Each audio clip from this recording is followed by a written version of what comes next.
Pay dirt is a weekly foray into the pigpen of political funding. Former President Donald Trump has tapped a familiar resource to pay his legal costs related to the Mar-a-Lago investigation, his supporters. But perhaps more notable than who is paying for Trump's legal bills is who isn't. The Republican National Committee, who have been footing many of Trump's other legal costs for a year now, seem to have balked at the opportunity to cover Trump's latest legal troubles surrounding the Mar-a-Lago document raid.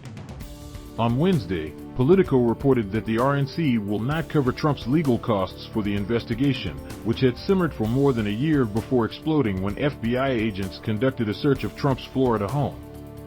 Those expenses have already topped $200,000. And Trump has paid the bill out of his Save America Leadership PAC, according to Federal Election Commission data.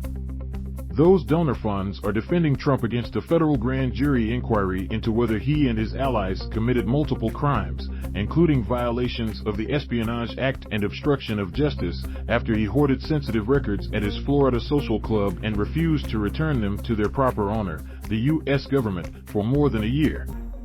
It's unclear why the RNC won't pay for Trump's defense in this matter, which some experts see as the most serious legal threat yet facing the former president. But it's also still unclear exactly why the RNC chose to cover his other bills in the first place. While the current inquiry appears to be the first investigation into crimes Trump may have committed after leaving office, the RNC began picking up the tab last year for costs related to an ongoing investigation into crimes Trump may also have committed when he was out of office, before he was elected. In December, The Washington Post reported that the RNC had agreed to pay up to $1.6 million in legal fees associated with investigations into Trump's business practices in New York before he ran for president.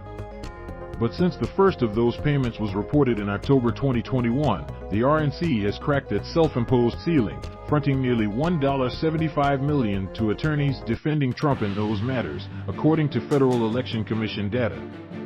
The payment stopped in June, the data shows. The arrangement is not strictly illegal, campaign finance experts say. But the Mar-a-Lago issue does raise questions of why the RNC may have drawn the line there, and why it started paying the New York costs in the first place. Dan Weiner, director of the Elections and Government Program at the Brennan Center for Justice, told the Daily Beast that national parties like the RNC are subject to very few restraints on how they use money. There's no real legal problem with these expenses, as long as the money comes out of the party's general accounts, Weiner said. Brett Kappel, a campaign finance specialist at Harmon Curran, noted that while the legal proceedings target Trump in a personal capacity, the RNC doesn't have to worry about that. Unlike campaign funds, which are subject to a prohibition on conversion to personal use, political party funds can be used for any legal purpose, Kappel told the Daily Beast. He noted that it's difficult to escape the question of why the RNC saw fit to pay for one investigation it saw as politically motivated, but not another. Apparently, the RNC has decided to draw the line at paying legal fees related to possible crimes the former president may have committed after leaving office as opposed to possible crimes he may have committed before he even became a candidate, Kappel said. Last September, incidentally, the month before the RNC first began paying Trump's bills, the FEC reprimanded the RNC for paying legal bills in 2017 for Trump and his oldest adult son, Donald Trump Jr., out of the committee's so-called recount bank account. The commissioners didn't penalize the RNC, however, because the rules were new and the agency has yet to provide guidance since then. The RNC has only tapped its general account to pay Trump's lawyers. However, the RNC hasn't reported new payments since mid-June. The GOP didn't report the expenses the next month, as Trump prepared for his August 10th deposition in the New York Attorney General's investigation. That lapse came as Trump stepped up his own legal largesse. Trump's PACs have paid around $2 million so far this year to firms representing witnesses in the Jan 6th congressional investigation, the Daily Beast reported.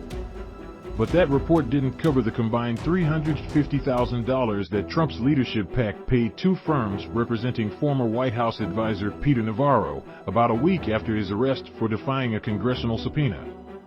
In mid-July, Navarro began soliciting donations to a legal defense fund, with a stated goal of raising exactly $350,000.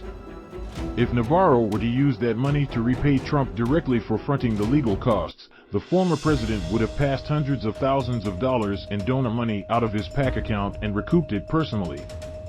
Like Trump, Navarro is currently under federal scrutiny for allegedly withholding government records in defiance of the Presidential Records Act. Navarro didn't reply to a request for comment.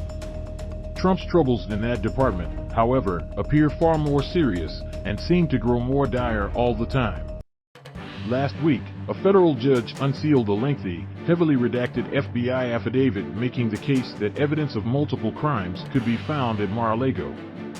In a separate filing on Tuesday, prosecutors laid out still more evidence implicating the president and people close to him in those crimes, most specifically a scheme to obstruct the government's investigation. That latest filing appeared to signal trouble for Trump's own attorneys. One of them, Evan Corcoran, racked up a $36,000 payment in late July, a time where no reporting has revealed action in the Mar-a-Lago case. The other, former right-wing TV personality Christina Bobb, has been on the PAC's payroll since the end of March. Unlike Trump's other attorneys, Bobb's payments are not explicitly reported as being for legal work. However, Bobb was reimbursed about $1,000 by the PAC for travel expenses on June 3rd. That's the day that she signed a letter, at Mar-a-Lago, promising the FBI that Trump's team had conducted a diligent search and recovered all documents responsive to a grand jury subpoena. That could force Bobb to get an attorney of her own. One possible reason the RNC won't be paying these attorneys is also deeply ironic. The RNC, like the Justice Department, has a policy to avoid the appearance of meddling in political matters. ABC News reported in late July, before the Mar-a-Lago search, that the RNC has told Trump that the organization will not pay for his attorneys after he declares his 2024 candidacy, citing a neutrality policy that prohibits it from playing favorites in a presidential primary. While still it's unclear whether the RNC has pulled the plug for good, Jordan Libowitz, communications director for Watchdog Citizens for Responsibility and Ethics in Washington, which in January sent a letter to Trump reminding him that he would owe taxes on the RNC's favors, welcomed the idea. A political party should not be paying the legal bills of a former president, Libowitz said. We don't know why the RNC decided to stop now, but they never should have started in the first place. Spokespeople for Trump and the RNC did not reply to requests for comment. Read more at the Daily Beast.